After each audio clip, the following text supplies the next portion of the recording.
In this video, we're going to be talking about how to add value to your short-term rental properties. Vacation Rental Machine helps hosts just like you learn how to start, grow, and scale your short-term rental business. This show is all about creating systems that help you automate your business, giving you more time and money freedom.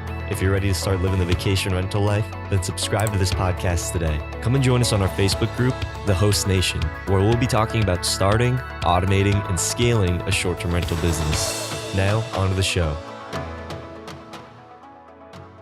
Hey, what's going on, Host Nation? Julian Sage with John Bell. John, where are you this week? I know it's been a little while, but what's going on? I am in Miami, everybody. So as you can see, I got some artwork here behind me, and we're talking about how to add value to some of your units already. And I'll be talking specifically about things like what you see behind me. So, John, we recently had someone from the Host Nation actually reach out, and they actually met up with you in Miami to help you actually build out the properties that we are currently using. So we are just picking up some properties, about 6 units right now, these master lease properties in Miami with a few more to come. But one of the listeners of the Host Nation actually met up and decided to pitch in and help John. And while we're at it, while they were at it, was actually kind of picking John's brain and was a little shocked at some of the stuff that you were sharing with them, because they were thinking like, oh, I should, this stuff is, really expensive, or I never do this. So what were some of these things that you actually include in all of your properties to help raise the value that maybe other people aren't including?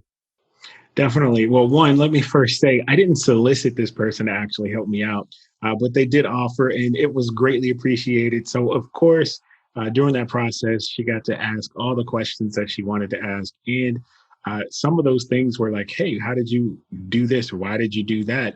And we got to some certain things, and I think a certain way, and she thinks completely a different way. One of those ways was she was anti-baby. She just said, hey, I don't want babies in my space. And I said, hey, babies and families are really easy to accommodate. It takes really about 4 things to accommodate a baby correctly. A couple of those things: baby bowls, maybe about $8 to $9 for baby bowls. Outside of that, you need some spoons for the bowl. You don't need to go get sippy cups or anything, because parents are normally picky about sippy cups. Kids normally bite on the tips of the sippy cup anyway. So you don't want to include that. The next thing you really want to add is maybe a pack and play and a high chair. Those 2 things, or at least a high chair, is optional, but they really open the door for you to accept different people coming into your space. It's still your traveler. It's just our travelers somehow have kids, just like our parents had us, right? I mean, it just happens. And the less they have to bring with them, the better they travel to your place. And they might be looking for a home because they want these things in place. It's so easy. Literally, you could probably spend $200 just to accommodate this category. And it really opened up the doors as far as booking. So it's something you really should just add. And you can add this to any listing that you have already. Yeah, it really is surprising how few people actually include this. And one of our good friends, one of the guests on the Short-Term Rental Success Stories podcast, Alvin Cavalier, I almost see in all of his listings, he's always including photos of like the family inclusion, the pack and plays, the baby stuff. And he's really only one of the other people that I see really helping to promote that, because not that many hosts are actually doing that, are actually including those types of materials, just because 1, maybe they don't have the space, or 2, they just don't really even think to include things for babies. So it's a really nice way that you can target, that category of, children, infants, toddlers, that you can accommodate those types of families for your properties. Exactly. And let's think about the family category, right? Especially right now, a lot of people are either working from home, which means they're working from home with their families. Your space might be bigger than their home. So they might want to just go to your place and kind of spread out, but they still have to have their family there. So you need to accommodate those folks. At the same time, you just don't want to close your doors to anybody that really is. This door is so easy and cheap to open, and they stay longer. They really do stay longer. They normally, when you're traveling with the kid, if you're going to grandma's house for the summer, you are there for a good while. The family wants to be close. The kids are with grandparents, and they're there. You want that booking. Right, the second way that you can add value, and one of the things that one of these members was actually kind of shocked was with cookware. So cookware is something that you really like to spend a good amount of money on, John. What's the reasoning behind this? Why can't you just get some standard cookware from, let's say, Amazon or Walmart or something, and then just put it in your property? Well, wait. This cookware is on Amazon. It is pretty standard. I would say I'm a pretty good cook at home, so I do spend a little bit more on my cookware, but this is a downgrade from that. It's still under $300 for a full set. But this is more about um, actually not having to replace your cookware ever again, right? I mean, we do stainless steel pans, good quality. It's actually not super cheap. I would say these are not your college pans, right? They have some weight to it. They're not like, oh my God, I'm going to throw it across the room trying to flip an egg. Really good stuff. The reason why we do stainless steel is because people take forks and other metal objects and put it into nonstick pans and scratch the surface. And once that happens, you have to replace those pans. You don't have to replace these. These are good to go. They just need a little oil.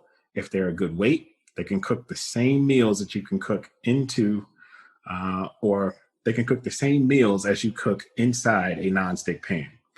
One of the other mistakes that I really see is when people do their plastic utensils, right? I don't know if you can see it, but this one is all kind of ate up just from the heat. Well, you won't need plastic if you have stainless steel pans. You can have stainless steel utensils. So you don't replace that either. Make the initial investment. It saves you. It's out of sight, out of mind. Nobody will ever say, hey, this pan is looking a little on my value reviews. Nobody's ever going to comment anything about my cookware because it's just not looking too good just because it's scratched up or melted. All right. And the third way that we are adding value to properties is actually through design and through the art, how you're actually able to make the place look a lot more accommodating. So, John, what was it about these properties that you decided that we should do something a little bit different with them? Well, we all know I have a certain stance when you have a multiple apartments inside of one building, and that's not to be cookie cutter across the board. When you're cookie cutter, just like a Courtyard Marriott or just a regular Hilton, you just have to charge one price. I mean, you really have no variance in the room and you really can't go up 10, 20, $30 a night because it's not offering anything different. Now, you might be able to do it based upon occupancy of the other units, but there really is no price play when you do that. When you design a unit differently from another unit in the same building, you're playing on, hey, this person might like this. For instance, somebody might like this flamingo that's on this painting behind me.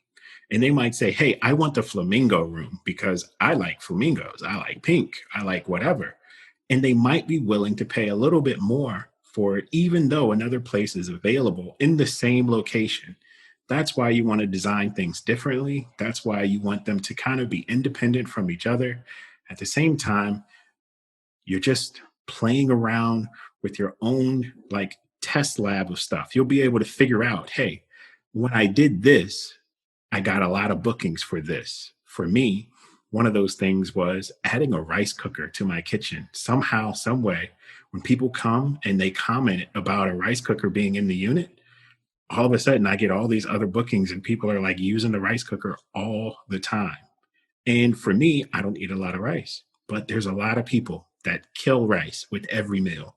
Having a rice cooker is so easy. 40 bucks adds so much value. This painting right here, definitely a lot more than 40 bucks, but somebody's going to look at this and say, hey, I want to stay there. Or they're going to have a memory of staying here and saying, hey, yeah, you remember the flamingo house? I want to go back there. That's what you're doing when you do stuff like this.